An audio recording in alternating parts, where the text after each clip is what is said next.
नमस्कार साथियों। John Locke, महान उदारवादी विचारक, उदारवाद का पिता।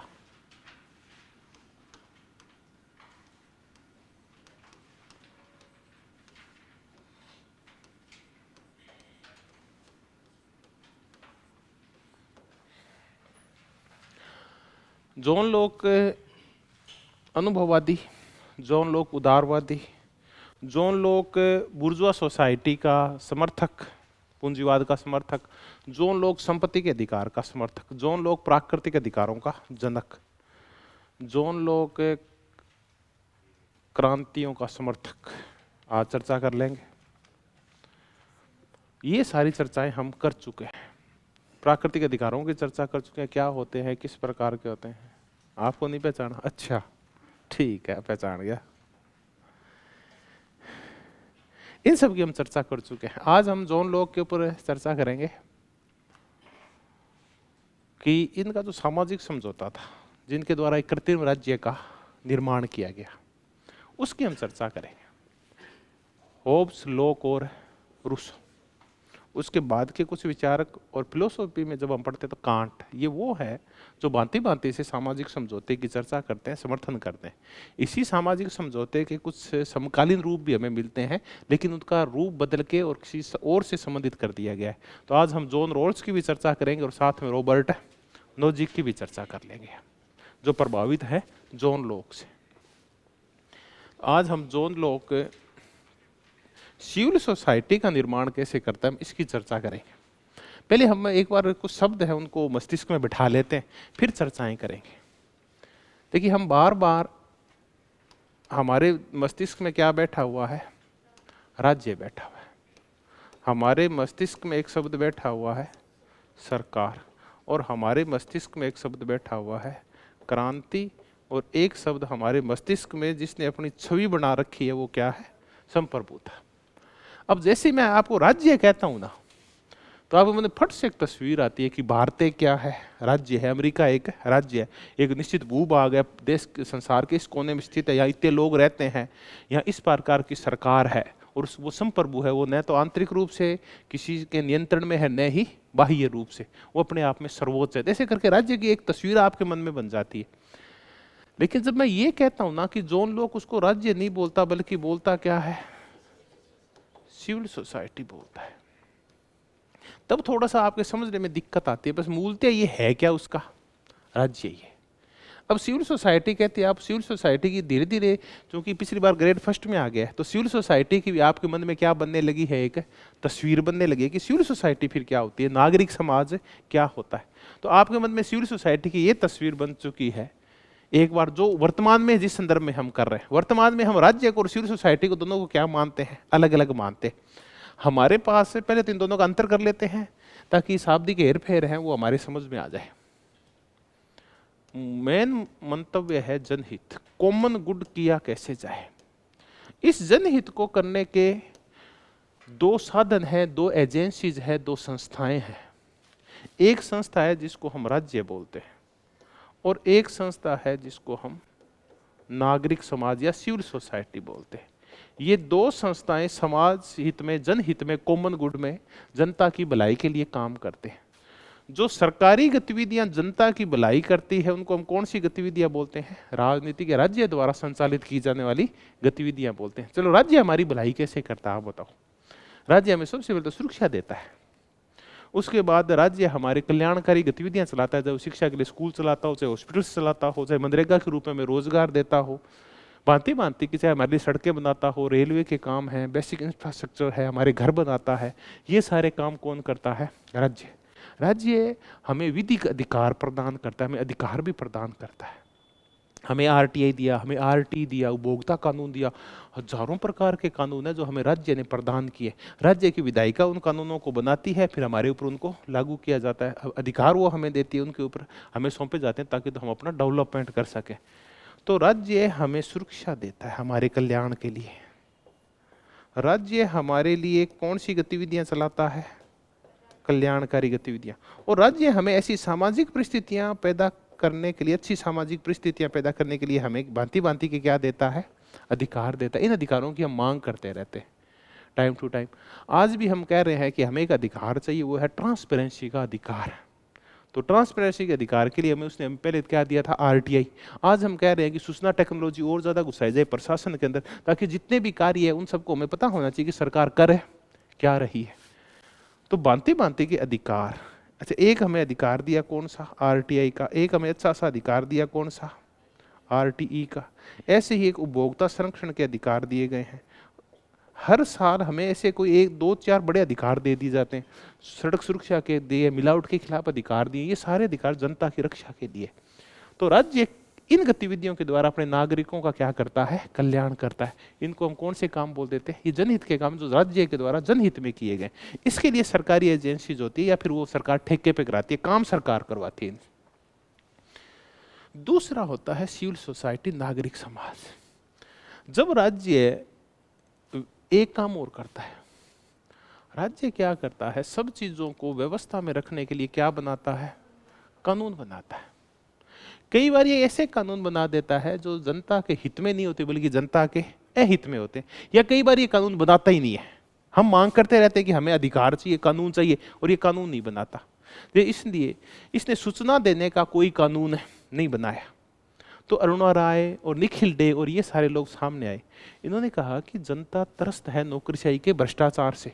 इतना भारी पैसा ये नौकरशाह खा रहे हैं, काम करते नहीं है, लेजीनेस आ रखी है, लाल फीताशाही आ रखी है, देश में जनता प्रताड़ित है, जो उद्योगपति हैं वो परेशान है, आम आदमी दिक्कत में है। तो क्यों न आप एक कानून बना दो, सूचना देने का कानून।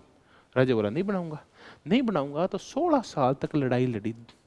1990 के आसपास शुरू हुई थी, 2005-6 में जाकर कौन सा कानून बना, आरटीआई का कानून बना। हम कह रहे थे हमें ना फ्री में एजुकेशन का कानून दे दो, तो 20 साल तक लड़ाई चली, तब जाके ये हमें कानून मिला। तो सरकार, राज्य क्या करता है, कई बार सुसुप्ता अवस्था में चला जाता है, जो इसके खुद के काम होते हैं उसको पूरा नहीं करता। मैं तो नहीं करूंगा, नहीं करूंगा। तो फिर उससे काम करवाने के लिए कौन आगे आता है, नागरिक समाज आगे आता है। तो ये नागरिक समाज में कौन आते हैं, नागरिक समाज में हम सब आते हैं जो अपने अधिकारों के लिए लड़ते हैं और अच्छे कानूनों के लिए सरकार पे क्या डालते हैं, दबाव डालते हैं। तो अन्ना हजारे का आंदोलन जो भ्रष्टाचार और लोकपाल के लिए आया था, भ्रष्टाचार समाप्ति और लोकपाल के निर्माण के लिए, वो किसका आंदोलन था, नागरिक समाज का। उससे जो लोकपाल बनेगा उससे भ्रष्टाचार समाप्त होगा, तो इससे जनता का क्या होगा, भला होगा।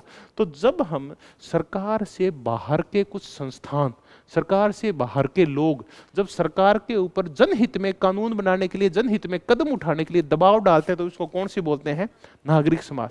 तो एक तरीका तो यह है कि सरकार पे दबाव डाला जाए कि तू अच्छे काम कर। दूसरा काम है कि वो खुद ही अच्छे काम करने लगते हैं। दूसरा तरीका यह भी तो हो सकता है, एक आपने कहा आपके मोहल्ले में सफाई नहीं हो रही, आपने एक क्लब बनाया, जैसे ये एरिया है कि रिद्धि सिद्धि सफाई क्लब, एक इस आसपास के क्षेत्र ने बना लिया। आपने जाके और हड़ताल कर दी, धरना प्रदर्शन कर दिया, कहाँ, नगर निगम के ऊपर जाके कि हमारे रिद्धि सिद्धि क्षेत्र की क्या की जाए, सफाई की जाए। एक तरीका तो ये है। अब इस नागरिक समाज ने राज्य पे क्या डाला, काम करने के लिए दबाव डाला। राज्य का काम है कि सफाई व्यवस्था सुचारू रूप से होनी चाहिए। दूसरा आपने कहा कि राज्य पे तो दबाव डालते, कई बार राज्य के पास इतने संसाधन नहीं होते, राज्य कई बार मजबूर भी होता है, तो क्या करते हैं, नागरिक अपना खुद का ही क्या कर लेते हैं, संगठन तैयार करके और अपने सफाई कर्मचारी रख लेते हैं और मोहल्ले की क्या करने लगते हैं, सफाई करवाने लगते हैं, जनता का सहयोग लेकर, या पूरी जनता को इकट्ठी कर लेते हैं कि हफ्ते में एक दिन सफाई करेंगे ना, तो 20-20 घर से बांट लेते हैं, पूरे हफ्ते में सफाई हो जाएगी। तो कई बार क्या करते हैं, संगठन खुद भी जनहित के लिए क्या आ जाते हैं, आगे आ जाते हैं। एक तो तरीका दबाव डालो, दूसरा तरीका खुद है काम करो। तो खुद काम करते हैं तब इनको क्या बोलते हैं, एनजीओ बोलते हैं, नॉन गवर्नमेंटल ऑर्गेनाइजेशन बोलते हैं। तो इसको हम नागरिक समाज बोलते हैं। सरकार के बाहर से जो काम किए जाते हैं वो जनहित में, उसको नागरिक समाज होता है। ये राज्य से स्वतंत्र और स्वायत्त होते हैं, सरकारी गतिविधियों से अलग होते हैं। तो इनमें कौन आते हैं, तो हम कहते हैं इनमें सामाजिक आंदोलन आते हैं। आप क्या ऐसे कुछ सामाजिक आंदोलनों के बारे में जानते हो क्या?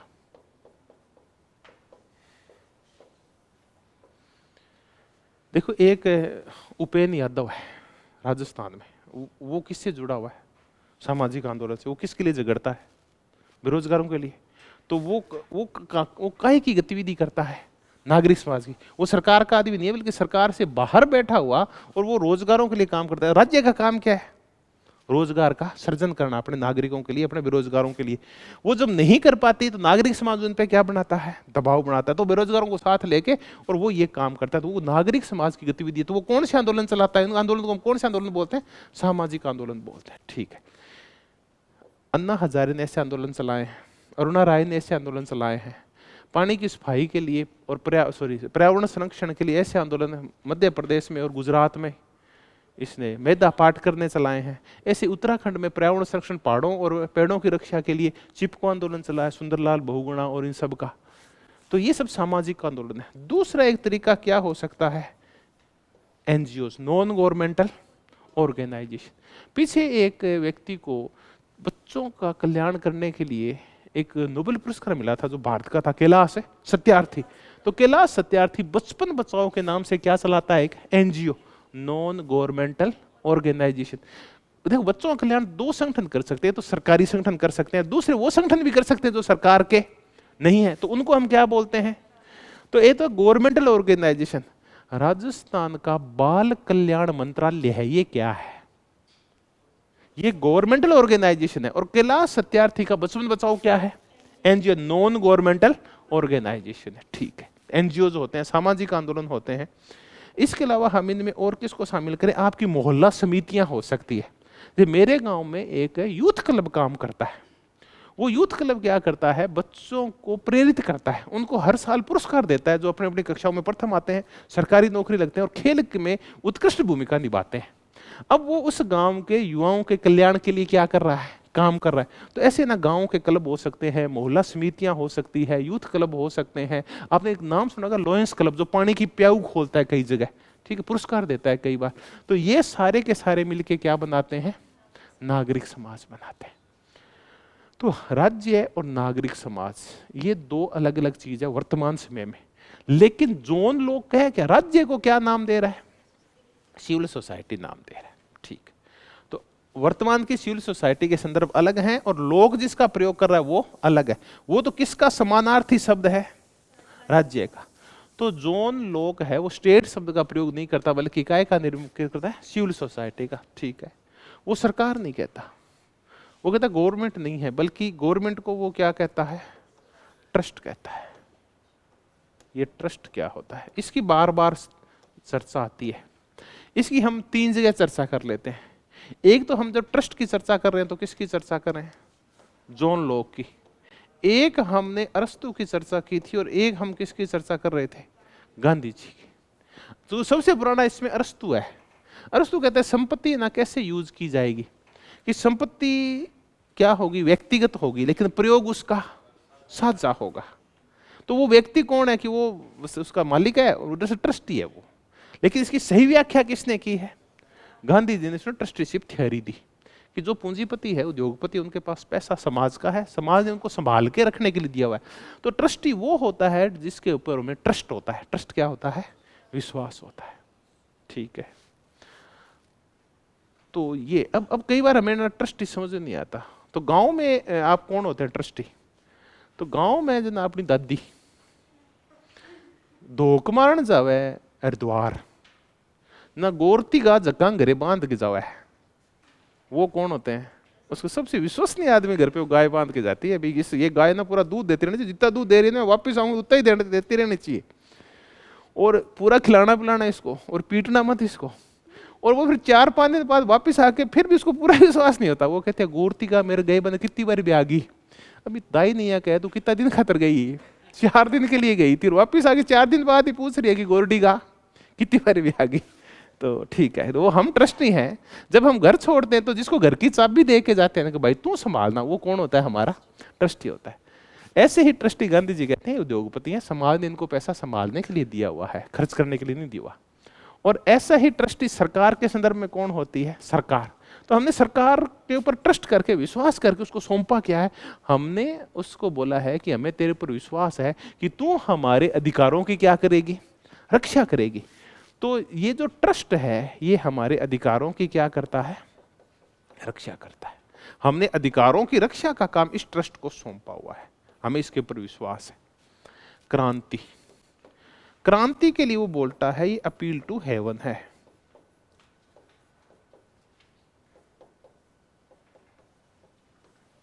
यानी ये किससे अपील है?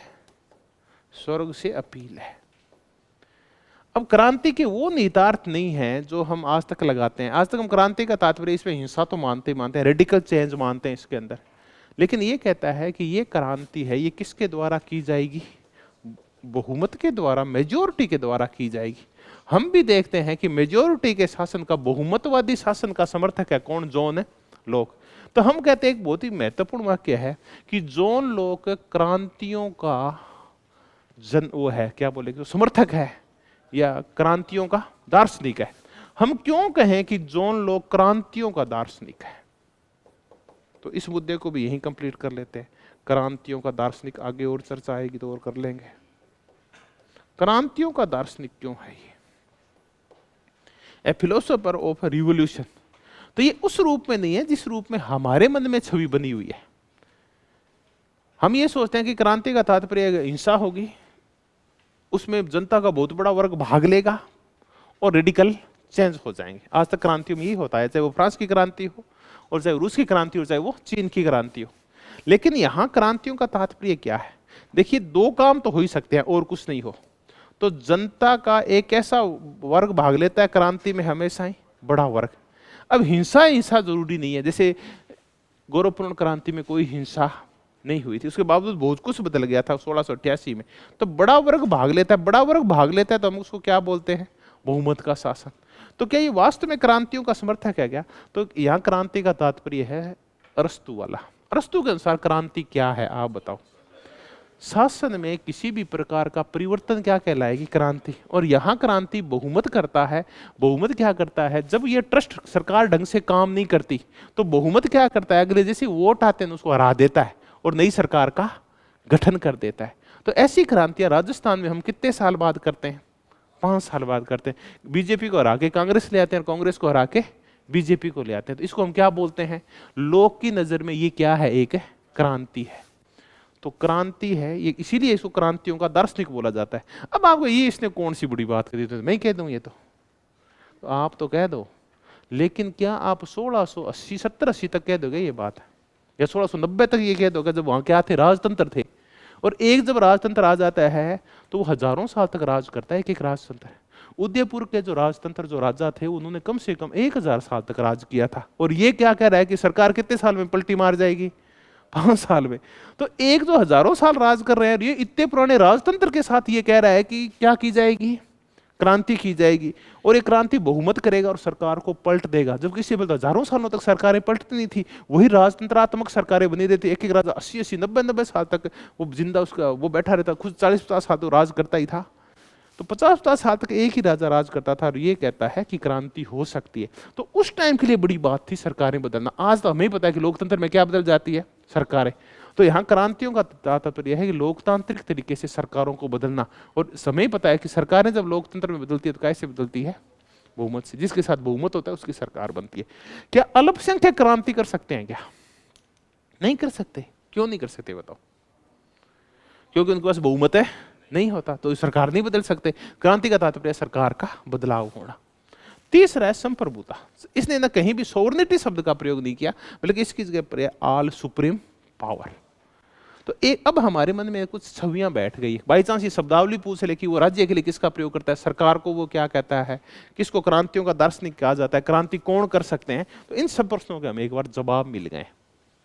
अब हम जॉन लोक का राज्य, जो कि कैसा राज्य है?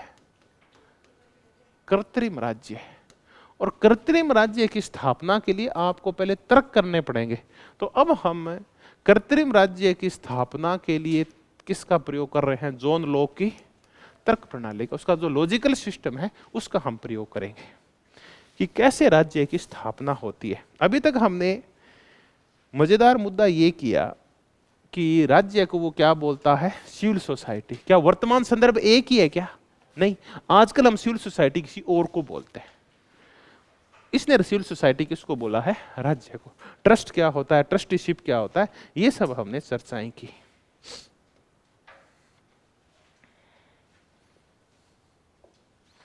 अब हम जॉन लॉक के राज्य निर्माण की तर्क प्रणाली करेंगे। अब तर्क प्रणाली आपके रटी हुई है। सबसे पहले क्या आता है बताओ? मानव का स्वभाव आता है, फिर प्राकृतिक अवस्था जाती है। उस प्राकृतिक अवस्था में प्राकृतिक अधिकार होते हैं और प्राकृतिक नियम होते हैं, प्राकृतिक कानून होते हैं, प्राकृतिक विधियां होती है। फिर कहीं ना कहीं उस प्राकृतिक अवस्था में एक आधी गड़बड़ होती है। उस गड़बड़ को दूर करने के लिए क्या किया जाता है? एक सामाजिक समझौता। और इस समझौते से किसका निर्माण होता है? राज्य का निर्माण होता है। अब राज्य अलग अलग प्रकार का हो सकता है। तो हम सबसे पहले करेंगे मानव का स्वभाव कैसा है।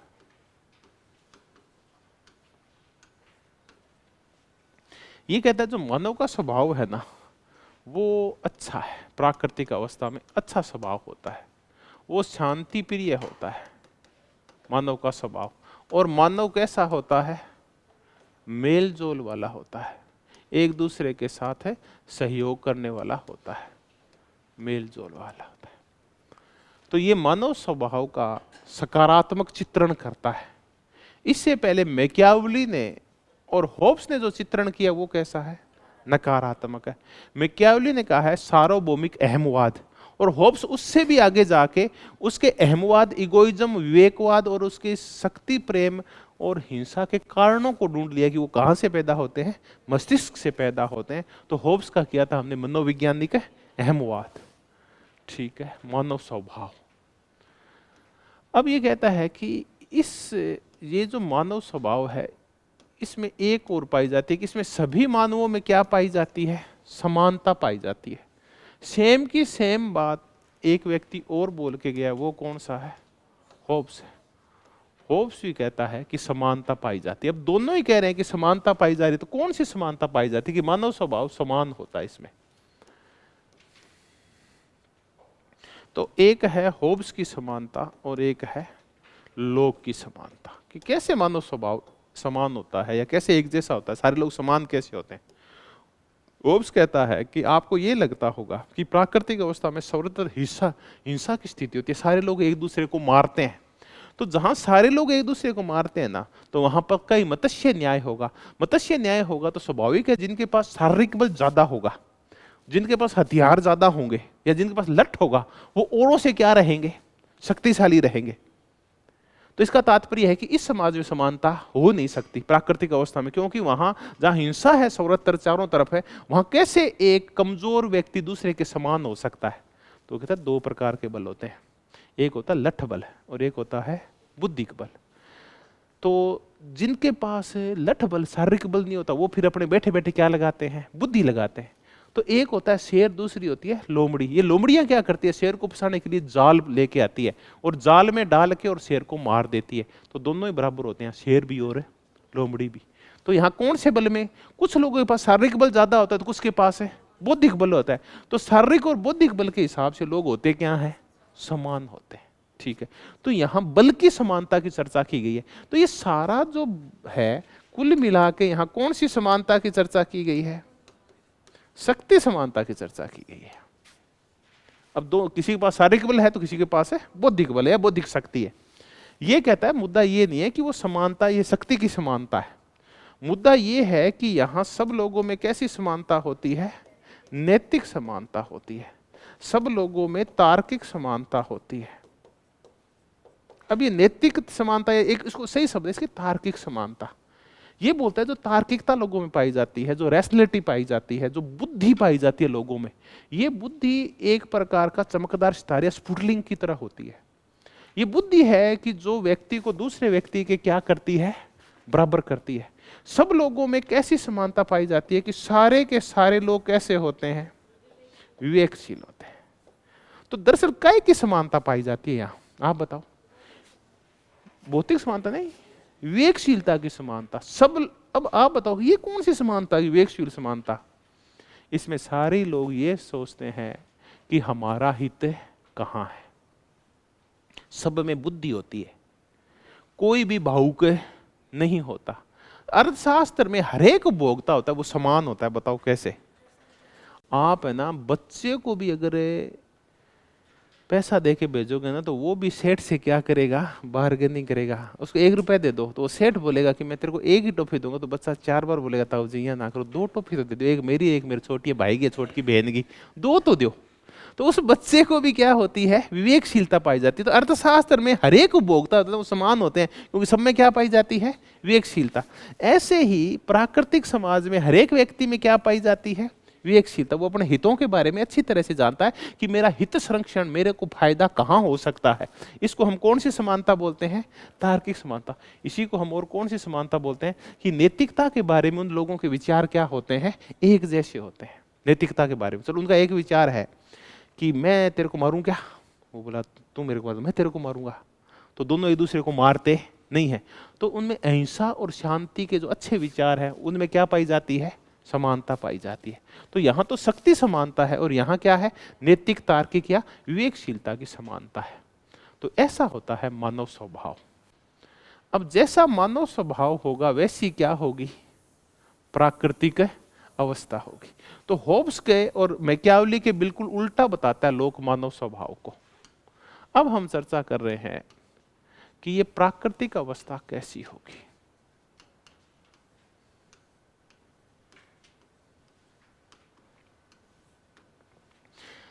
स्टेट ऑफ नेचर कैसी होगी। तो स्टेट ऑफ नेचर ये तो हम अब पता कर ही चुके हैं कि ये कौन सी अवस्था है। देखिए ये अवस्था है किसकी अवस्था, राज्य पूर्व अवस्था एक। इसको हम कह सकते हैं कि ये समझौता पूर्व अवस्था, ये भी कह सकते हैं इसको, ठीक है। हम कह सकते हैं कि ये ऐसी अवस्था है जब कौन से कानूनों का आगमन नहीं हुआ था, सकारात्मक कानूनों का आगमन नहीं हुआ था। ये सकारात्मक कानून मानव निर्मित है या राज्य निर्मित कानूनों को हम कौन से बोलते हैं, पॉजिटिव लॉ बोलते हैं। इसकी हम चर्चा कर चुके हैं। तो ये राज्य पूर्व, समझौता पूर्व, सकारात्मक कानून से पहले की अवस्था है। और इस अवस्था को हम कैसी अवस्था बोलते हैं कि ये कैसी अवस्था है, एक काल्पनिक अवस्था। तर्क को सिरे चढ़ाने के लिए कल्पना की गई है कौन सी अवस्था की, प्राकृतिक अवस्था की। अब यहां तक तो ये ठीक है कि ये काल्पनिक है, वास्तविक है नहीं है। सकारात्मक कानूनों का निर्माण, अब तो सकारात्मक कानूनों का निर्माण क्यों नहीं हुआ है, राज्य नहीं बना है। राज्य बनेगा सकारात्मक कानून बनेंगे, राज्य बनानी है, समझौता हुआ नहीं है।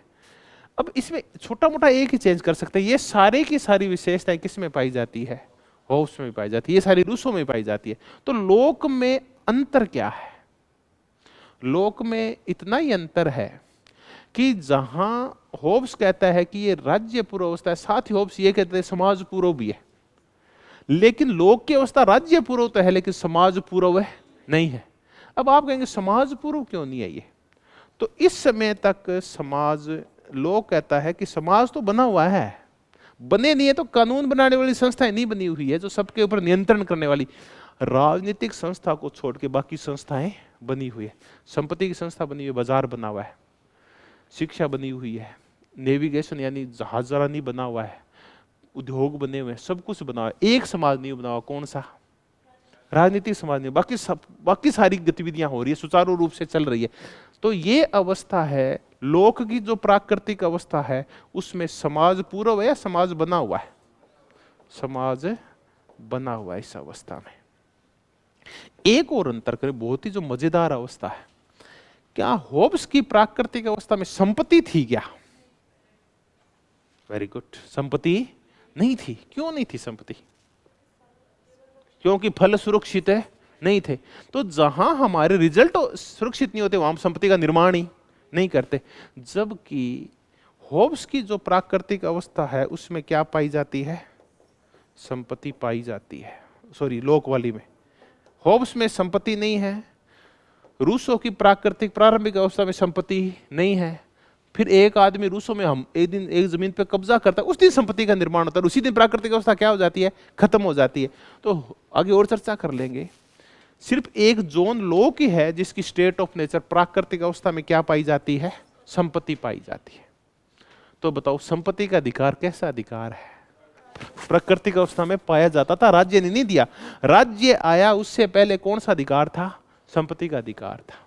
ठीक है, इस अवस्था में दो चीजें और पाई जाएगी। देखो अब मुद्दा आ गया कि जैसी प्राकृतिक अवस्था होगी, अब ये प्राकृतिक अवस्था है कैसी, सिंपल सी है कि जैसा मानव का स्वभाव होगा वैसी ही अब इस प्राकृतिक अवस्था को आप कह सकते हैं इसका स्वरूप कैसा है, कि ये शांति, सहयोग और कैसी अवस्था है, सद्भावपूर्ण अवस्था है। कोई एक आधा शब्द और जोड़ लो आप, रक्षा की अवस्था है, कोई किसी की, ठीक है, ये होता है। तो ये शांति, सहयोग, सद्भाव और रक्षा की अवस्था है। जबकि होब्स की कैसी थी, निरंतर हिंसक, झगड़ालू, छोटी, क्रूर और भयभीत करने वाली अवस्था थी। और इसकी शांति, सहयोग, सद्भावना और रक्षा की अवस्था है, बहुत ही मतलब अच्छी सी सकारात्मक अवस्था है। अब हम कहते हैं कि ये जो प्राकृतिक अवस्था थी, इसमें प्राकृतिक अधिकार थे क्या और प्राकृतिक कानून थे क्या? तो बिल्कुल, इस अवस्था में प्राकृतिक अधिकार भी थे। तो हम देखते हैं कि प्राकृतिक अधिकार कौन कौन से थे। पहले तो ये चर्चा कर लेते हैं। इसमें प्राकृतिक अधिकार थे, तो 3 प्राकृतिक अधिकारों के बारे में तो हम जानते हैं। कौन से? जीवन, स्वतंत्रता और संपत्ति का अधिकार। ये थे इस अवस्था के अंदर, प्राकृतिक अधिकार थे 3।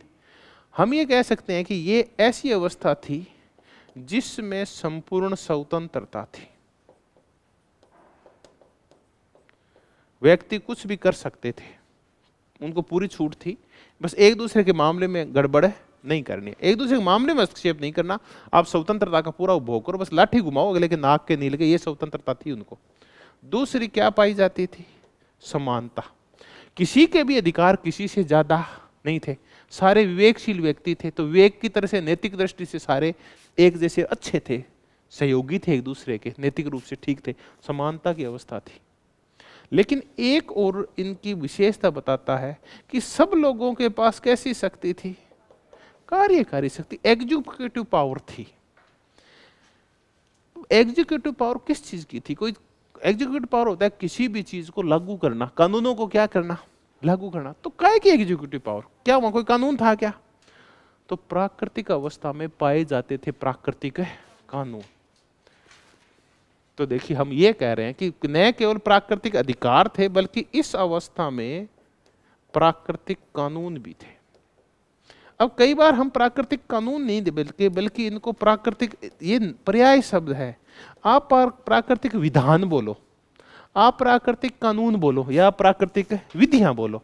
तो विधान, कानून और विधियां, ये सारे क्या होते हैं? 3 हिंदी के पर्याय शब्द है। तो इस अवस्था में समाज में नियंत्रण के लिए क्या बने हुए थे? प्राकृतिक कानून या प्राकृतिक विधियां बनी हुई थी। देखिए, हम कह रहे हैं कि होब्स के यहाँ इतनी ज्यादा जरूरत नहीं थी, हालांकि फिर भी शांति की धाराएं थी वहां। हमने देखा शांति की कितनी धाराएं थी? 19 धाराएं थी। वो उनको प्राकृतिक कानून बोलता है, हमने उनको प्राकृतिक नियम बोला।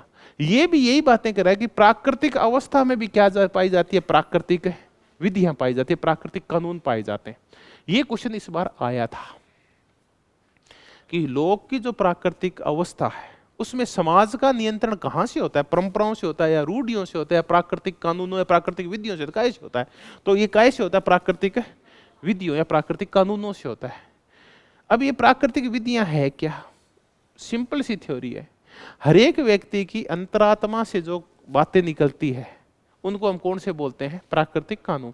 हम इसे बहुत पहले इसकी चर्चा कब कुछ कर चुके थे, जब हम शिश्रों को कर रहे थे, जो अंतरात्मा से निकलते हैं।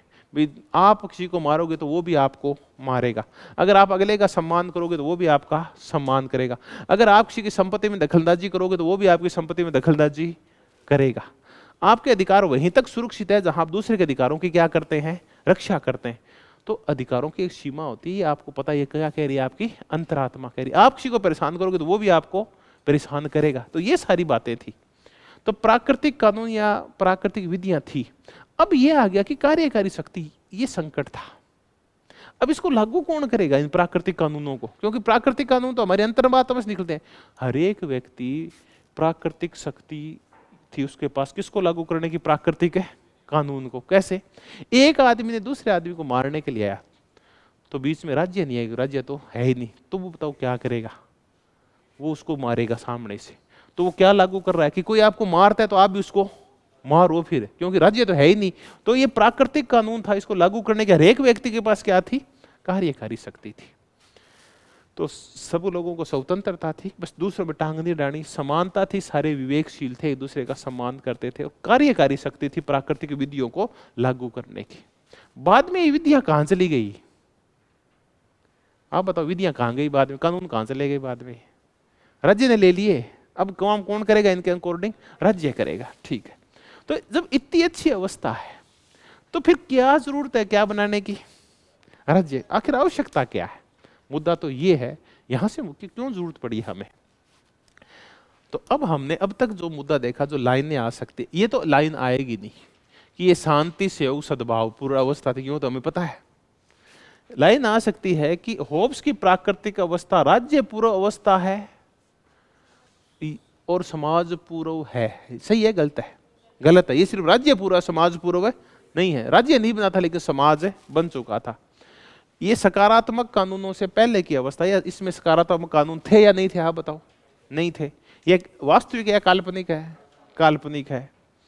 संपत्ति इसमें पाई जाती है नहीं पाई जाती? क्या इसमें प्राकृतिक अधिकार होते हैं? क्या होते हैं? वो बता देंगे कौन से हैं। फिर इसमें संपूर्ण स्वतंत्रता, समानता और कैसी है? कार्यकारी शक्ति की लागू करने की शक्ति है।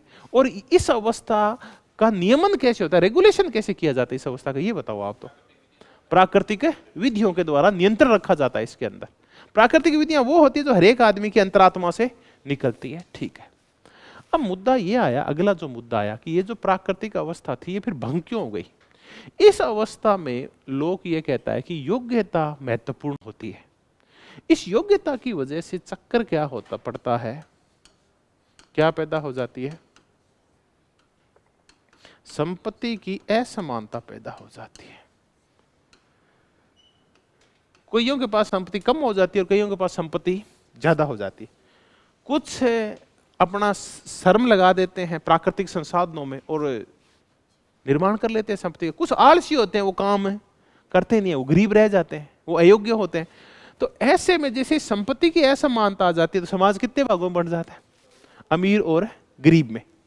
या ऐसे करते हैं कि जो संपत्ति, अमीर गरीब और शब्दों का प्रयोग नहीं करता, होशियार आदमी है ना वो, तो वो कहता है कि संपत्ति दो के क्या होते हैं? असमानता पैदा हो जाती है। इस असमानता की वजह से संपत्ति के लिए झगड़े शुरू हो जाते हैं, क्योंकि जिनके पास नहीं होती वो किनको मारना शुरू कर देते हैं?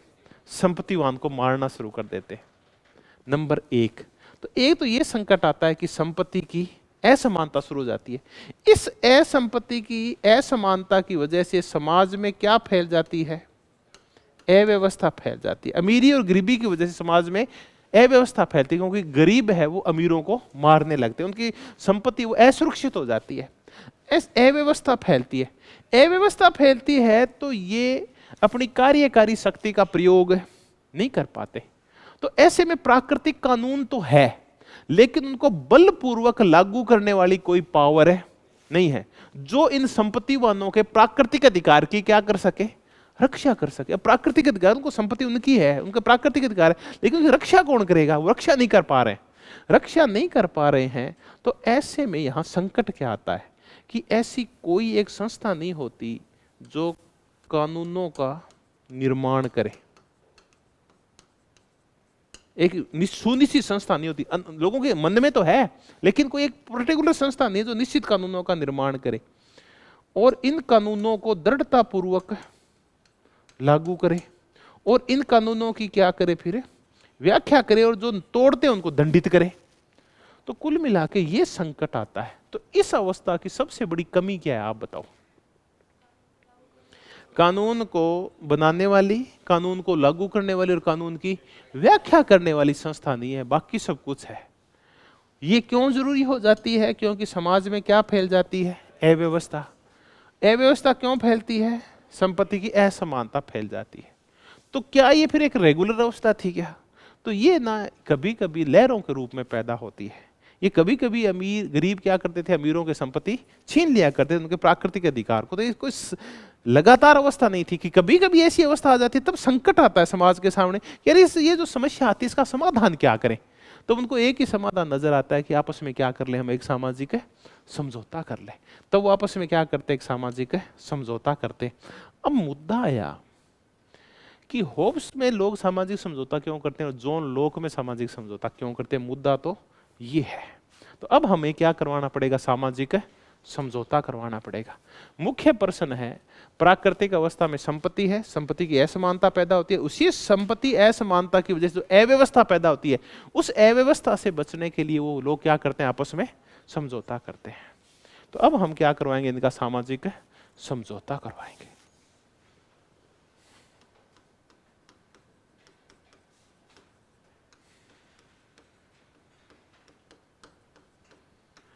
अब तक हम क्या कर चुके हैं, मानव स्वभाव देख लिया, उसके बाद स्वभाव के बाद हमने प्राकृतिक अवस्था देख ली, उसमें प्राकृतिक कानून भी थे और प्राकृतिक अधिकार भी थे। अब हो गया सामाजिक समझौता। अब हमें इस सामाजिक समझौते का मूल कारण ढूंढना होगा। तो हम होब्स के शब्दों में देखते हैं कि संपत्ति वो मूल कारण है जिसकी वजह से प्राकृतिक अवस्था के लोग आपस में क्या करते हैं, सामाजिक समझौता करते हैं। तो सामाजिक समझौते करने का जो मूल कारण है वो कौन सा है, संपत्ति। तो अब बताओ कि सबसे जो महत्वपूर्ण अधिकार है जॉन लॉक की नजर में, वो किसका अधिकार है, संपत्ति का अधिकार। इसकी रक्षा के लिए लोग सामाजिक समझौता करते हैं, राज्य का निर्माण करते हैं, ताकि राज्य जब निर्मित हो जाएगा तो सरकार फिर गरीबों को अमीरों की संपत्ति छीनने नहीं देगी। या वो ना, अगर कोई व्यक्ति आगे बढ़ गया है तो उसकी संपत्ति की रक्षा कौन करेगी, फिर सरकार करेगी, वो खुद नहीं कर पा रहा है। तो संपत्ति वो संस्था है जिसकी रक्षा के लिए लोग कहता है फिर सामाजिक समझौता किया गया। अब ये जब सामाजिक समझौता किया गया तो क्या किया गया, तो जॉन लॉक की है 2 ट्रीटीज ऑन सिविल गवर्नमेंट। कितनी ट्रीटीज हुई, 2 ट्रीटीज हुई, 2 समझौते हुए। एक हुआ प्रथम समझौता, इसमें लोगों ने कहा कि यार हम है ना अलग अलग रहते हैं, हम क्या करें, एक राज्य का निर्माण कर लें। तो प्रथम समझौता हुआ तो सारे नागरिक आपस में मिले, तो ये नागरिक वर्सेस किस में हुआ, नागरिक में हुआ। और ये सारे मिलके एक हो गए, और एक होके और उन्होंने काय का निर्माण कर लिया, सिविल सोसाइटी का। इस सिविल सोसाइटी को हम क्या बोलते हैं, राज्य। इसी को कॉमनवेल्थ बोलता है कौन, हॉब्स। उन्होंने सिविल सोसाइटी या राज्य का निर्माण कर लिया नागरिकों ने आपस में समझौता करके। फिर कौन सा समझौता किया, दूसरा समझौता। इस बार एक तरफ राज्य था, दूसरी तरफ नागरिक थे, और इन्होंने समझौता किया, राज्य ने और नागरिकों ने। नागरिक अपने राज्य के साथ समझौता करके, आपके राज्य कौन था, तो इनका समुदाय है, तो एक तरफ समुदाय है, एक तरफ उनके नागरिक हैं। तो नागरिक उस समुदाय से कह रहे हैं, मतलब अपने राज्य से कह रहे हैं कि हम यहाँ किसका निर्माण करेंगे, एक सरकार का निर्माण करेंगे। तो राज्य और नागरिक के मध्य समझौता हुआ, तो किसका निर्माण किया गया, सरकार का निर्माण किया गया। अब ये सरकार तो है, लेकिन ये किस रूप में है, ट्रस्ट के रूप में है। ठीक है, तो ट्रस्ट के रूप में सरकार का निर्माण किया गया। अब आप कहते हैं नागरिक तो हमें दिखाई देते हैं, लेकिन कौन नहीं दिखाई देता, राज्य। तो आपको नागरिक तो दिखाई देते हैं, तो क्या आपको नागरिकों का समूह दिखाई नहीं देता क्या? जब नागरिक मिल जाते हैं तो क्या बन जाता है, राज्य बन जाता है। तो कुल मिला के आप कहते हैं राज्य और नागरिक समझौता कैसे, राज्य दिखाई नहीं देता।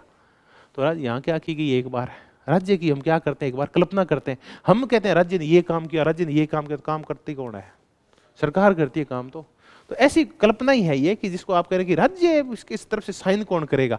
तो कुल मिला के एक बड़ी बुद्धि रखें कि ये एक आप काल्पनिक मान लीजिए, राज्य और दूसरी तरफ कौन बैठे हैं, नागरिक बैठे। राज्य और नागरिकों ने आपस में समझौता करके सरकार बना लिया।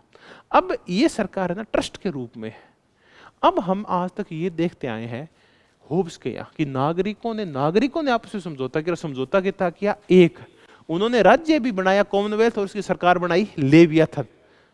अब उसमें लेवियाथन उसका राज्य, उसका भाग नहीं था। तब उन्होंने देखा कि नागरिकों के सिर्फ कर्तव्य है, लेवियाथन की बांध बारना अधिकार नहीं है। यहां ये कह रहे हैं कि राज्य और नागरिक में समझौता हुआ, सरकार का निर्माण किया गया। सरकार के सारे क्या है, कर्तव्य है। अब बताओ इस सरकार का निर्माण क्यों किया गया, ये तो बताओ, ये समझौते हुए क्यों है, संपत्ति की सुरक्षा के लिए। कुल मिला के ये जो समझौते हुए हैं, तो इसमें सरकार का कर्तव्य क्या है, आप बताओ, प्राकृतिक अधिकारों की रक्षा करना।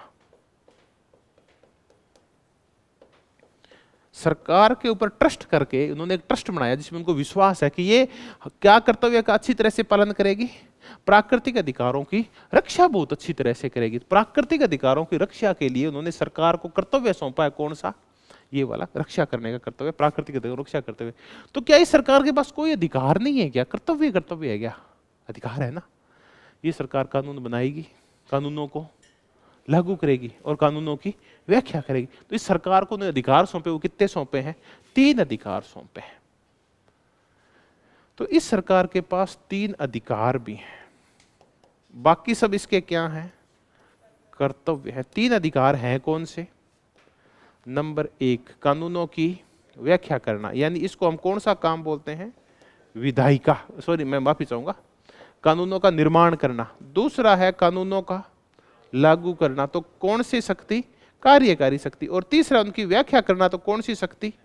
न्यायिक शक्ति। तो विधायी कार्य करे और न्यायिक शक्ति किसको सौंप दी गई है? सरकार को। कि अब प्राकृतिक कानूनों की जरूरत नहीं है। बताओ अब कैसे कानून बनेंगे? आप बताओ। अब सकारात्मक कानून बनेंगे, सरकार उन सकारात्मक कानूनों को लागू करेगी। कोई भी अगर किसी की संपत्ति छीनेगा तो बीच में कौन आएगी रक्षा के लिए? सरकार। क्योंकि सरकार के ऊपर लोगों ने क्या किया है? ट्रस्ट किया है कि तू हमारे प्राकृतिक अधिकारों की क्या करेगी? रक्षा करेगी। तो 3 अधिकार सौंप दिए। ठीक है। अब आया कि क्या अब इसको ये कह के कि सरकार तू हमारे प्राकृतिक अधिकारों की रक्षा करेगा, हमने तेरे ऊपर विश्वास कर लिया है, तो क्या उसके बाद नागरिक सो जाते हैं क्या? क्योंकि उन्होंने क्या बना दी है? सरकार बना दी है। उसके बाद नागरिक क्या करेंगे? उनका क्या काम बच गया? तो ये कहते हैं नागरिक सोते नहीं है, वो अपने प्राकृतिक अधिकारों को रक्षा के लिए एक चौकीदार रख दे। उस चौकीदार का नाम क्या है? सरकार, या उसका नाम क्या है? ट्रस्ट। बीच बीच में जागकर ये देखते रहते हैं कि चौकीदार कहीं सो तो नहीं गया। ये बीच बीच में कब जागते हैं? 5 साल में, जब क्या करवाते हैं आपस में? चुनाव करवाते हैं, तब ये जागते हैं नागरिक। अब ये नागरिक जाके क्या करते हैं कि हमने सरकार को कुछ काम सौंपे थे, क्या उसने वो काम सही ढंग से किए हैं या नहीं किए? हमने एक चौकीदार बनाया था, क्या उस चौकीदार ने सुरक्षा ढंग से की है या नहीं की है? नहीं किए तो क्या करते हैं बताओ? ये क्रांति कर देते हैं, अपील टू हेवन कर देते हैं और बहुमत के द्वारा सरकार को बदल देते हैं। ठीक है। नंबर दूसरा, अब हम मुद्दे की कर रहे हैं कि समझौता एक नहीं है बल्कि समझौते कितने हैं? 2 हैं। अब मुद्दा ये आया कि क्या इस समझौते को भंग किया जा सकता है क्या?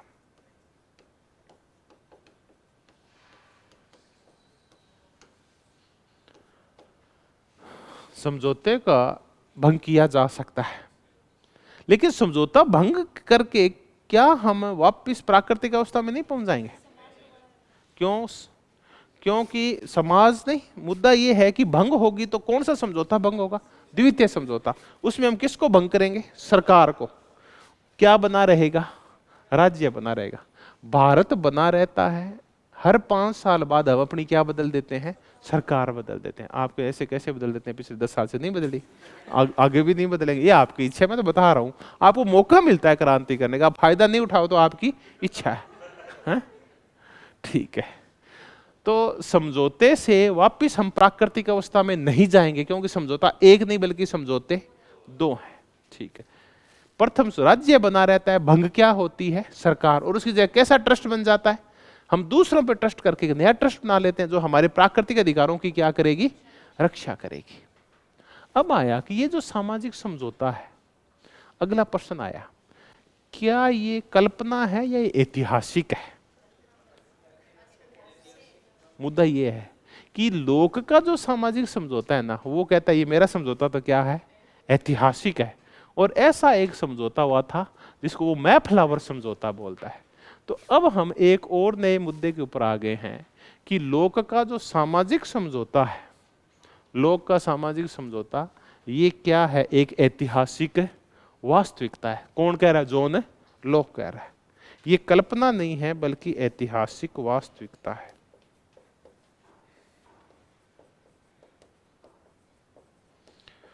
ऐतिहासिक वास्तविकता है, इसका मतलब इतिहास के किसी भी पल में ऐसा एक समझौता हुआ होगा। तो बिल्कुल एक ऐसा समझौता हुआ था 1620 में हुआ था। इसको हम कौन सा बोलते हैं? मैफ्लावर समझौता बोलते हैं। ये मैफ्लावर जहाज के ऊपर हुआ था जब प्यूरिटन्स अपने राजा जेम्स प्रथम के डर से भाग रहे थे। ये वही जेम्स प्रथम है जिसको बाद में नहीं, जेम्स प्रथम नहीं, उसके चार्ल्स प्रथम को मारा था, फिर माफी पाऊंगा मैं। और 1688 में जेम्स सेकंड था। तो उसके बाद जस्ट आया था ना, वो कौन आया था?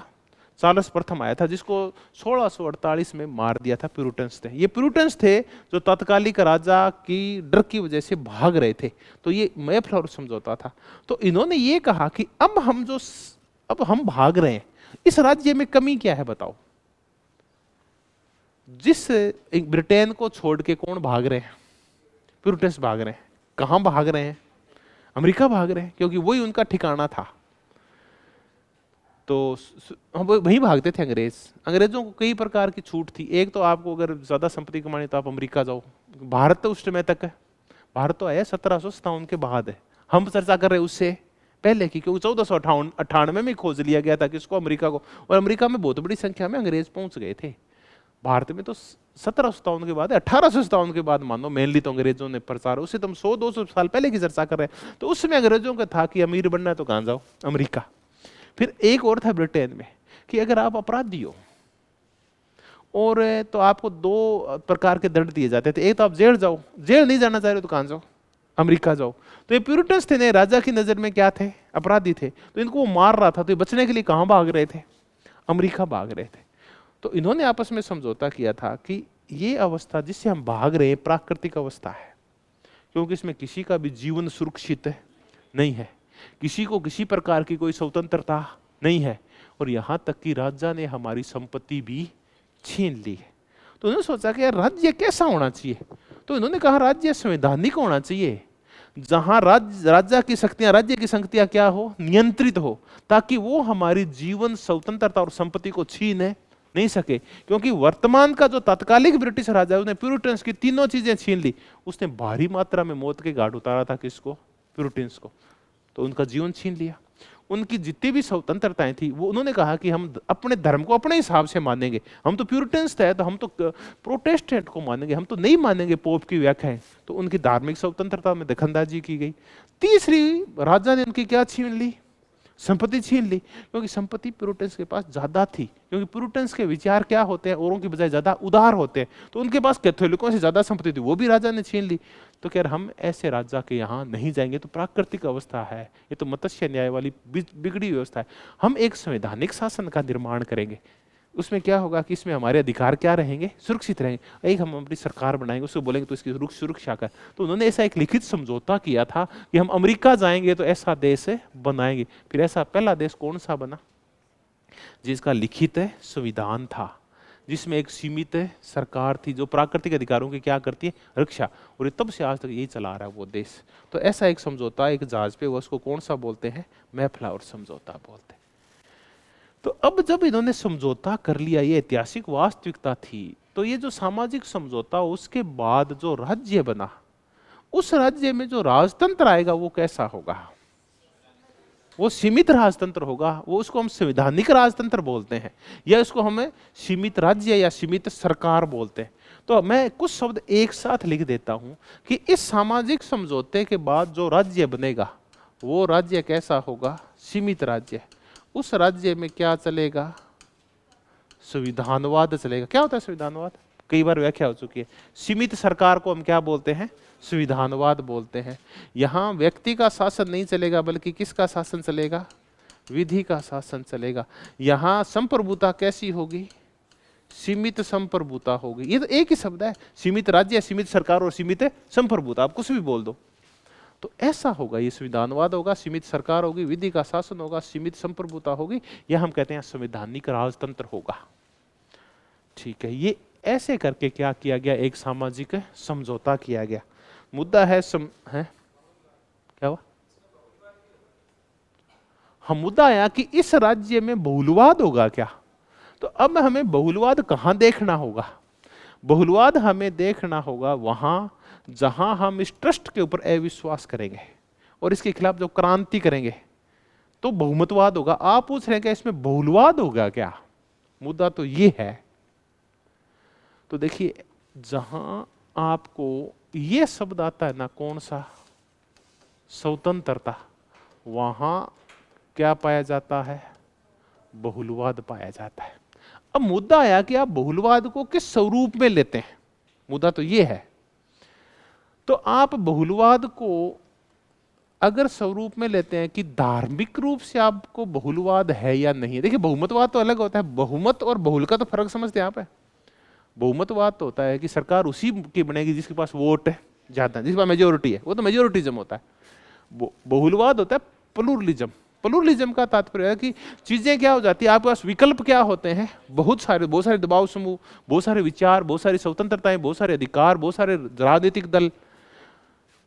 ये है कि आपको धार्मिक रूप से बहुलवाद है यहाँ, और सामाजिक रूप से आपको बहुलवाद है यहाँ, राजनीतिक रूप से बहुलवाद भी है और राजनीतिक रूप से बहुमतवाद भी है, कि आपको बाद में कई राजनीतिक दल भी हो सकते हैं।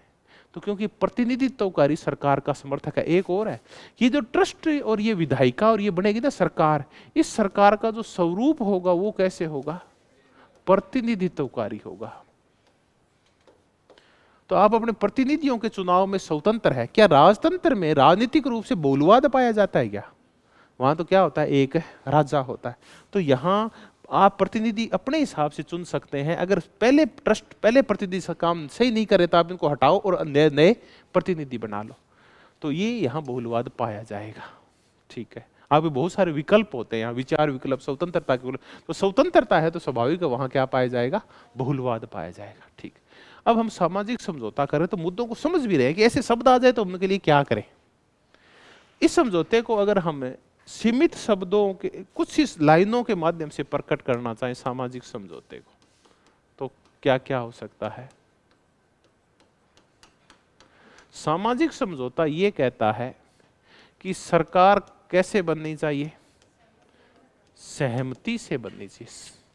कंसेंट महत्वपूर्ण होती है। तो सहमति का राज्य या सहमति से बनी हुई सरकार है। राज्य का स्वरूप कैसा होगा, कृत्रिम होगा। इस राज्य में जो राज्य का स्वरूप होगा उसमें क्या लागू होगा, संविधानवाद होगा। यहां बहुमतवाद होगा।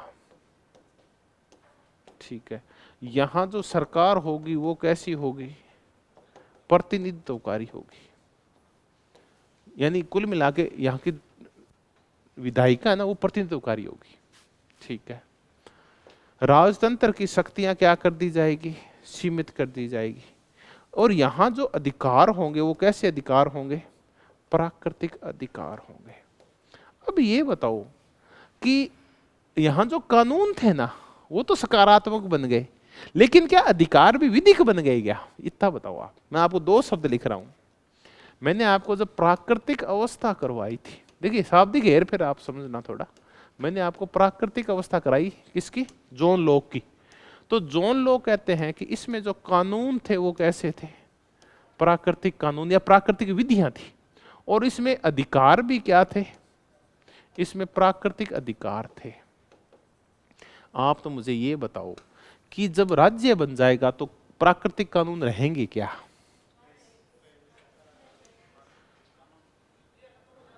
ये सकारात्मक राज्य कानून बनाएगा ना। राज्य बनाया क्यों गया है फिर, वो बने भले ही प्राकृतिक कानूनों के अकॉर्डिंग बनाएगा, लेकिन बनाएगा क्या, वो सकारात्मक कानून बनाएगा। प्राकृतिक अधिकार रहेंगे क्या, ये बताओ। अधिकार कहीं नहीं जाएंगे, अधिकार तो वही रहेंगे। सारे लोग अधिकार थोड़ी सौंपते हैं, सौंपते क्या है, कर्तव्य सौंपते हैं कि ये तुम्हारा सरकार, तुम्हारा कर्तव्य है कि तुम तीनों प्राकृतिक अधिकारों की क्या करो, रक्षा करो। तो प्राकृतिक अधिकार बने रहते हैं। प्राकृतिक कानून है ये क्या हो जाते हैं, सकारात्मक। क्योंकि गड़बड़ प्राकृतिक अधिकारों में नहीं थी, गड़बड़ थी प्राकृतिक है कानूनों में। तो ये था। अब हमने ये सामाजिक समझौते की बड़ी बड़ी चीजें देख ली। फिर समझौते दो हुए हैं, समझौता भंग भी किया जा सकता है। ठीक है, पहले राज्य बनता है फिर सरकार बनती है। क्या समझौता भंग से हम वापस प्राकृतिक अवस्था में चले जाएंगे क्या, वो भी नहीं जाएंगे। क्या इस समझौते से राज्य और समाज दोनों बनते हैं क्या, समाज तो बना हुआ था, सिर्फ क्या बनता है, राज्य बनता है। ये समझौता वास्तविकता है या कल्पना है, एक ऐतिहासिक वास्तविकता है। इतिहास के शिक्षण में एक वास्तविक रूप में हुआ था, उसका नाम क्या है, मैफ्लावर बोलते हैं। ठीक है, अब हमने सामाजिक समझौता कर लिया। अब हम चर्चा करते हैं कि ये जब समझौता हो जाएगा तो ट्रस्ट के रूप में कौन बनेगी, सरकार, यानी ट्रस्ट बनेगी। इस ट्रस्ट के अंग और उनके काम क्या होंगे। तो ये कहता है कि इस ट्रस्ट के 3 अंग होंगे और तीनों ही अलग अलग क्या करेंगे, काम करेंगे। इस ट्रस्ट का जो सर्वोच्च अंग होगा वो कौन होगी, विधायिका होगी। अब ये और ध्यान रखें कि जो ट्रस्ट बनेगा उसका महत्वपूर्ण अंग, उसका मस्तिष्क कौन होगा, विधायिका। इसका दूसरा अंग होगा वो कौन होगी, कार्यपालिका। और इसी कार्यपालिका का भाग क्या होगी, न्यायपालिका होगी। देखिए ये आपको बड़ा थोड़ा सा अजीब सा वर्गीकरण लगेगा। हम ये कहते हैं कि जॉन लॉक ने एक अच्छी व्यवस्था की शक्ति के पृथक्करण की। उसने सरकार को के कितने अंग बता दिए, 3 अंग, और तीनों के कार्यों को क्या कर दिया, अलग अलग कर दिया। लेकिन उसने कार्यपालिका और न्यायपालिका को क्या कर दिया, एक कर दिया। 2005 में शायद ब्रिटेन में वो सुधार आंदोलन हुआ था, सुधार हुए थे। उससे पहले यहाँ विधायिका और न्यायपालिका आपस में मिली हुई थी। ये और देखो, लोक सभा जो विधायिका वो क्या काम करती थी, न्यायपालिका। तो हालांकि तो कार्यपालिका न्यायपालिका को बता रहा, चीन में कार्यपालिका और न्यायपालिका क्या है, एक ही है। बहुत सारे देशों में इनका सम्मिलन मिलता है, कार्यपालिका। फ्रांस में भी कार्यपालिका और न्यायपालिका क्या है, एक है। ये बहुत ही कम देशों में कार्यपालिका और न्यायपालिका क्या पाई जाती है, अलग अलग पाई जाती है। ठीक है। तीसरा इसने एक नया अंग बता दिया जिसको वो क्या नाम देता है, संघीय शक्ति बोलता है। और इस ये वैसी होगी जैसे कौन से विभाग होता है हमारा, विदेश विभाग। भारत में कार्यपालिका न्यायपालिका एक नहीं है, है? प्रतिबद्ध, इसकी चर्चा करेंगे आज, आएगी ना प्रतिबद्ध नौकरशाही के कार्य, उसकी भी आज बहस करेंगे आज। तो ऐसे करके उसने कहा कि ये 3 अंग है। अब ये कौन होगा, ये है वास्तव में ट्रस्ट, जिसको जनता ने अपने प्राकृतिक अधिकारों की रक्षा का काम सौंपा है। किसको सौंपा, दरअसल उन्होंने कि तू कानून बना और हमारे प्राकृतिक अधिकारों की रक्षा कर। अब ये प्राकृतिक विधायिका को सौंपा और वहां किसको बिठाया, अपने प्रतिनिधियों को, कि तुम हो हमारे प्रतिनिधि, हमने तुम्हारा चुनाव किया है, तुम हमारे अधिकारों की रक्षा के लिए क्या बनाओगे, कानून। तब से विधायिकाएं क्या कर रही है, सरकार का कौन सा अंग बनी हुई है, प्रथम अंग बनी हुई है। और ये इसमें हमारे प्रतिनिधि बैठते हैं जो हमारे हितों की रक्षा के लिए क्या बनाते हैं, भांति भांति के कानून बनाते हैं। तब से विधायिकाएं, ये है सर्वोच्च अंग। इसका स्वरूप कैसा होगा, प्रतिनिधियात्मक होगा। इसका एक और होगा, इसका जो स्वरूप होगा, क्योंकि प्रतिनिधि चुनेंगे तो स्वाभाविक है, कैसे स्वरूप होगा इसका, लोकतांत्रिक स्वरूप होगा। तब से हम एक और शब्द सुन रहे हैं बहुत अच्छी तरह से, कौन सा, लोकतंत्र। लोकतांत्रिक स्वरूप होगा क्योंकि प्रतिनिधि इन्हें जनता के द्वारा चुने जाएंगे। लेकिन ये लोकतंत्र होगा कैसा, ये अप्रत्यक्ष होगा। बहुत अच्छा, वेरी गुड। ये तो एक तो हो गया, प्रत्यक्ष तो होगा नहीं क्योंकि बीच में कौन बैठे हैं, प्रतिनिधि बैठे हैं। ये संरक्षणात्मक लोकतंत्र होगा। इसको हम क्या बोलते हैं, संरक्षणात्मक। ये कौन सा होता है संरक्षणात्मक लोकतंत्र, जॉन लॉक का लोकतंत्र संरक्षणात्मक लोकतंत्र है, बेंथम का लोकतंत्र संरक्षणात्मक लोकतंत्र है। लेकिन रूसो का और मिल का नहीं है, जेएस मिल का, वो विकासात्मक है। वो लोकतंत्र जिसमें जनता के चुने हुए प्रतिनिधियों का काम जनता के अधिकारों की संरक्षण और रक्षा करना, उसको हम कौन सा बोलते हैं। तो यहां विधायिका का मेन काम क्या है, जनता का मानसिक विकास करना नहीं है, जनता का कल्याण करना नहीं है, जनता को शिक्षित करना नहीं है, बल्कि जनता के अधिकारों की रक्षा करना है। रक्षा को हम संरक्षण बोलते हैं। तो यहां जो लोकतंत्र होगा हम कहते हैं वो कैसा लोकतंत्र होगा, संरक्षणात्मक लोकतंत्र होगा, संरक्षणात्मक डेमोक्रेसी होगी वो। ठीक है। कार्यपालिका और न्यायपालिका अभिन्न रूप से जुड़ी हुई होगी, इसी का अंग माना है उसने। कार्यपालिका होगी ना, ये कैसी होगी बताओ, ये राजतंत्रात्मक होगी। अब राजा के साथ संकट हो गया, राजा के साथ क्या संकट हो गया कि अब राजा कानून बनाएगा नहीं, बल्कि राजा बने हुए कानूनों को क्या करेगा, लागू करेगा। कानून तो जनता के प्रतिनिधि बनाएंगे। तो राजा अपने आप ही क्या हो गया है, सीमित हो गया है। इसका काम है विधायिका के आदेश मानना। तब से ये कहा जा रहा है कि ब्रिटेन में राजा का एक ही काम है कि जो विधायिका लिख दे उस पे क्या करना, साइन करना। यहां तक कि वो ये लिख देती है कि हमारा राजा मर चुका है तो भी वो राजा, जिंदा राजा भी उस पर क्या कर देता है, साइन। तब से वहां कैसा राजतंत्र आया है, सीमित राजतंत्र आया है। ठीक है, राजा की शक्तियां सीमित कर दी गई। और तीसरा, चलो एक और विभाग है, कौन सा, विदेश विभाग या संघीय शक्ति बोलता है। तो हमने सरकार को ट्रस्ट के रूप में देखा, मेन ट्रस्ट कौन है जिसपे विश्वास करते हैं, वो कौन सी है, विधायिका है। ये सर्वोच्च अंग है, ये इसको आदेश देगा। अब यहां कार्यपालिका व्यवस्थापिका के नियंत्रण में है, व्यवस्थापिका कार्यपालिका के नियंत्रण में। अब यहां राजतंत्र लोकतंत्र के नियंत्रण में है ये।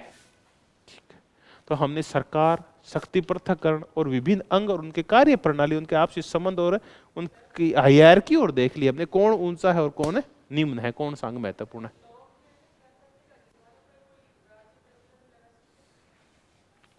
देखिए, जब हम प्राकृतिक अधिकारों की चर्चा करते हैं तो आप ध्यान रखें कि जैसे अधिकार प्राकृतिक होते हैं ना, इसका मतलब वो राज्य की देन है, राज्य से पूर्व होते हैं ये अधिकार, तो इन पे राज्य कोई प्रतिबंध नहीं लगा सकता। तो फिर इन पे प्रतिबंध क्या होता है, आप बताओ। तब इसके लिए एक लौकिक शर्त है, एक ही प्रतिबंध होता है कि आप दूसरों के अधिकारों में हस्तक्षेप नहीं करेंगे। तो आप अपने लिमिट के कितने भी अधिकार भोग सकते हैं, बशर्ते कि उनसे दूसरों के अधिकार प्रभावित नहीं होने चाहिए। सेम बातें बाद में कौन बोलता है, जेएस मिल बोलता है, जब वो कौन सा सिद्धांत देता है, हानि का सिद्धांत देता है। तो हाँ, एक प्रतिबंध है, दूसरों के अधिकार प्रभावित क्यों, लोग समान है, तो जितना आपको अपने अधिकारों के भोग की छूट है, उतनी भोग की छूट किसको है, दूसरों का। तो इस एक मुद्दे पे अगर आपने दूसरों के अधिकार ना उस पे को बाधित किया, तब आपके अधिकारों पे क्या लगाया जाएगा, प्रतिबंध। तो प्राकृतिक अवस्था में यही तो संकट आया था। कुछ लोगों ने क्या किया, अपने अधिकारों के साथ साथ दूसरों के अधिकारों में क्या शुरू कर दी, दखलंदाजी, दूसरों के संपत्ति के अधिकार छीनने शुरू कर दिए थे। तो क्या बनानी पड़ी थी फिर, सरकार, और ये राज्य बनाना पड़ा था, तभी तो राज्य बना था। तो मुद्दा आया कि क्या प्राकृतिक अधिकार इन पे प्रतिबंध लग सकता है क्या। तो आमतौर पर हम ये कहते हैं ये नकारात्मक होते हैं और ये अप्रतिबंधित होते हैं, इनमें कोई बंधन नहीं होता, ये अबाध होते हैं, निरंकुश होते हैं प्राकृतिक जो अधिकार है। तभी तो बेंथम ये बोलता है कि ये कैसे भ्रम है, अराजक भ्रम है, ये अराजकता फैलाते हैं क्योंकि इन पे कोई प्रतिबंध नहीं होता। हाँ जी,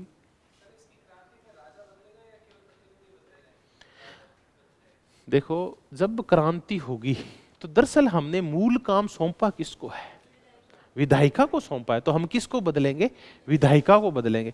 फिर आप कहें हमारे तो यहाँ प्रधानमंत्री भी बदल जाता है, ये काम क्यों हुआ था, मुद्दा तो। अब एक बहुत ही मजेदार क्वेश्चन है, देखो ये बहुत ही अच्छा क्वेश्चन है ये, कि जब क्रांति होगी तो क्या राजा भी बदलेगा क्या।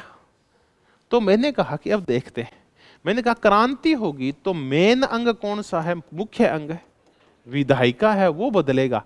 तो फिर आप कहेंगे तो फिर चलो मान लेते हैं राजा तो नहीं बदलेगा, तो फिर ये पदाधिकारी क्यों बदल जाता है, प्रधानमंत्री क्यों बदल गया, फिर मुद्दा तो ये है। तो इसके दो कारण है, दो कारण कि जिस टाइम की हम चर्चा कर रहे हैं उस टाइम वहां प्रधानमंत्री पद का आगाज नहीं हुआ था। प्रधानमंत्री उसके कुछ साल बाद में तब बना जब वहां के एक राजा को अंग्रेजी बोलनी नहीं आती थी। उससे पहले कार्यपालिका की जब बैठक होती थी, मंत्रियों की बैठक होती थी, उस मंत्रियों की बैठक की अध्यक्षता कौन किया करता था, राजा की। राजा के बीच में बैठा करता था और बाकी मंत्री ऐसे बैठा करते थे।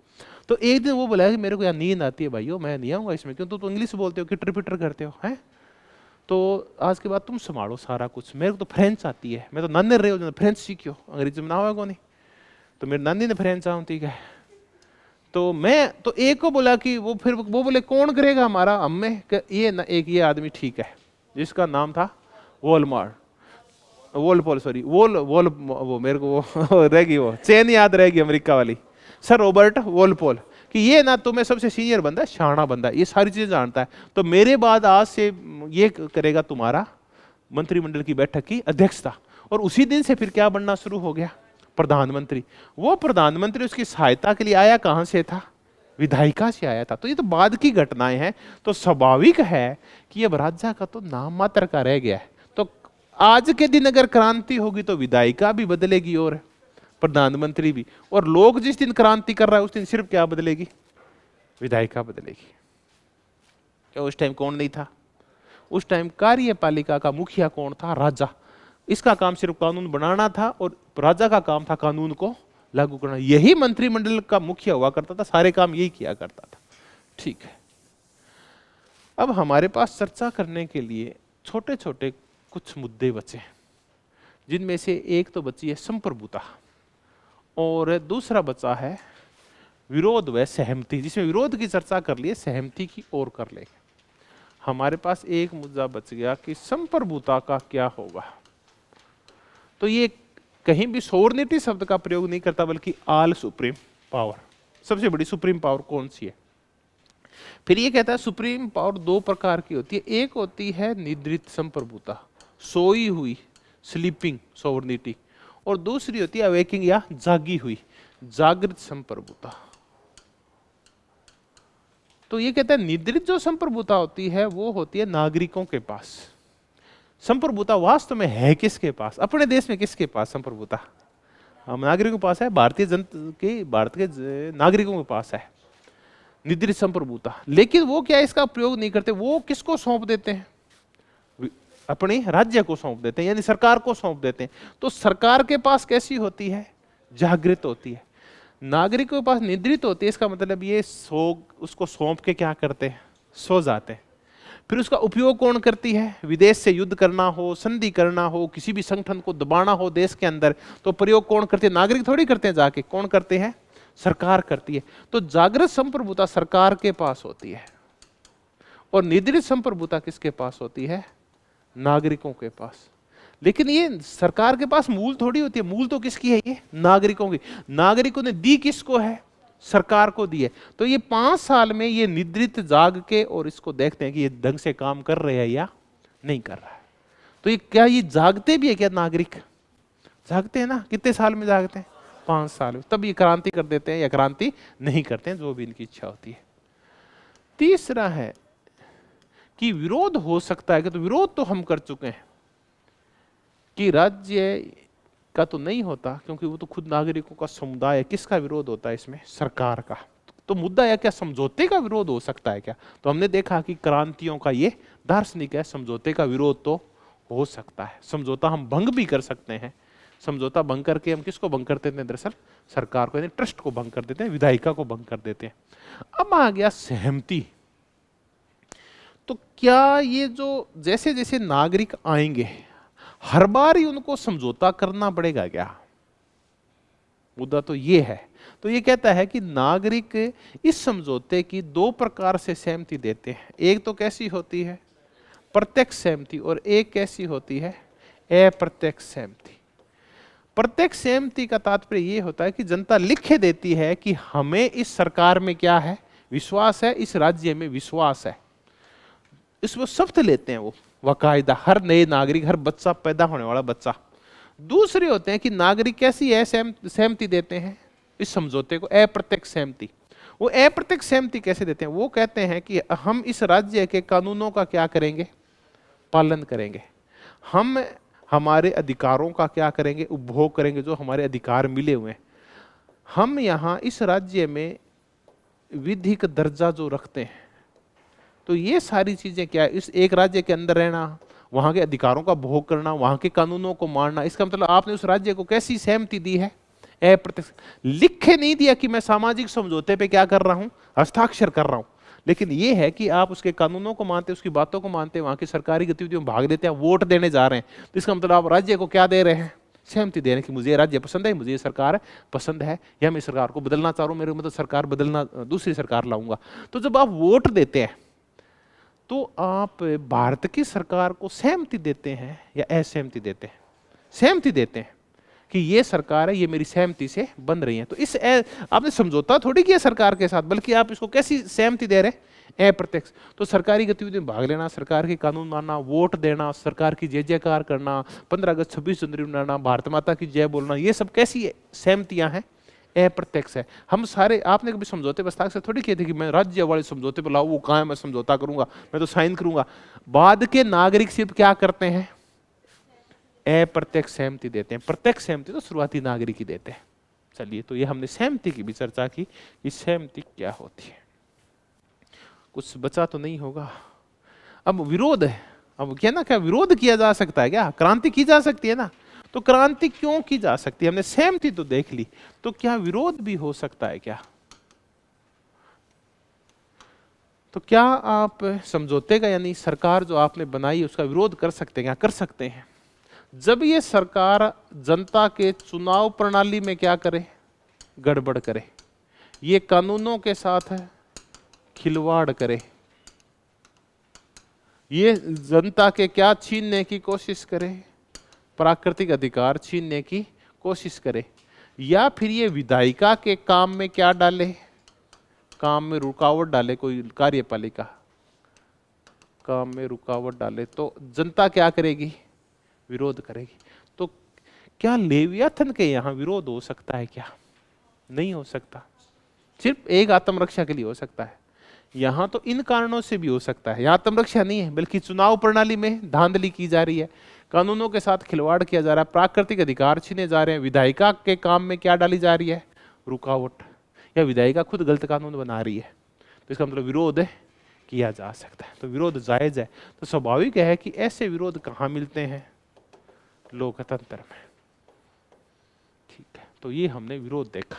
हमने देखा इसके प्राकृतिक अधिकारों का दायरा बहुत ही व्यापक है, ये लोकतंत्र का समर्थन करता है।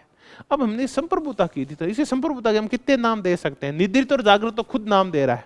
हम कह सकते हैं कि इसकी जो संप्रभुता है वो कैसी है? सीमित संप्रभुता है, या इसकी संप्रभुता है वो संवैधानिक संप्रभुता है। ठीक है, इस संप्रभुता की चर्चा कर ली और ये सब मुद्दे देख ली। तो आज जब हमने इस टॉपिक को शुरू किया था तो हमने देखा मानव स्वभाव कैसा है। जैसा मानव स्वभाव था वैसी ही प्राकृतिक अवस्था थी, उसमें प्राकृतिक अधिकार भी थे और प्राकृतिक कानून भी थे। उसके बाद हम आए कि वहाँ एक सामाजिक समझौता हुआ। उस सामाजिक समझौते में 3 काम किए गए, ये कहता है। पहला काम तो आपस में मिलके पहले बार क्या किया गया? राज्य का निर्माण हुआ। दूसरे चरण में क्या हुआ? सरकार का निर्माण हुआ। ये एक और जोरदार का। तीसरे चरण में एक और काम हुआ। समझौते 2 है लेकिन चरण कितने थे? 3। तीसरे चरण में उन्होंने कर लगाने वाले विभाग का निर्माण किया, क्योंकि लोगों की संपत्ति छीनी जाएगी ना, तो उनसे पहले पूछा जाएगा। तो जोन लोग सामाजिक समझौते के चरण कितने बताता है? 3 चरण बताता है। प्रथम चरण में क्या बनता है बताओ? पहले सिविल सोसाइटी राज्य बनता है, दूसरे चरण में सरकार बनती है, और तीसरे चरण में कर लगाने वाला विभाग बनता है, कर विभाग बनता है। ठीक है, सरकार के अंग कितने बताता है? 3 अंग बताता है। पहला विधायिका, दूसरा कार्यपालिका, और तीसरी। ये कौन से चरण में बनते हैं? ये बताओ आप, ये कौन से चरण में? चरण 3 बताए मैंने आपको। दूसरे चरण में बनते हैं। दूसरे चरण में सरकारी संस्थाओं का निर्माण होता है। और समझौते के कौन से भाग में बनते हैं ये? सेकंड पार्ट में। पहले में राज्य बनता है, दूसरे में सरकार। ये सरकार के पार्ट्स ही तो है, सरकारी संस्थान ही तो है ये सारे। ठीक है, अब आप मुद्दा समझ में आ गया। तो ऐसे करके एक सीमित कृत्रिम राज्य का निर्माण करता है कौन? Zone law. उदारवाद, अनुभववाद, ये सारी चीजें हम देखे, प्रतिनिधित्वक लोकतंत्र, सारी चीजें अब हमें समझ में आ गई। तो एक और विचार पूरा हो गया है, सामाजिक समझौतावादी आधुनिक राजनीतिक विचार जोन लॉ। धन्यवाद।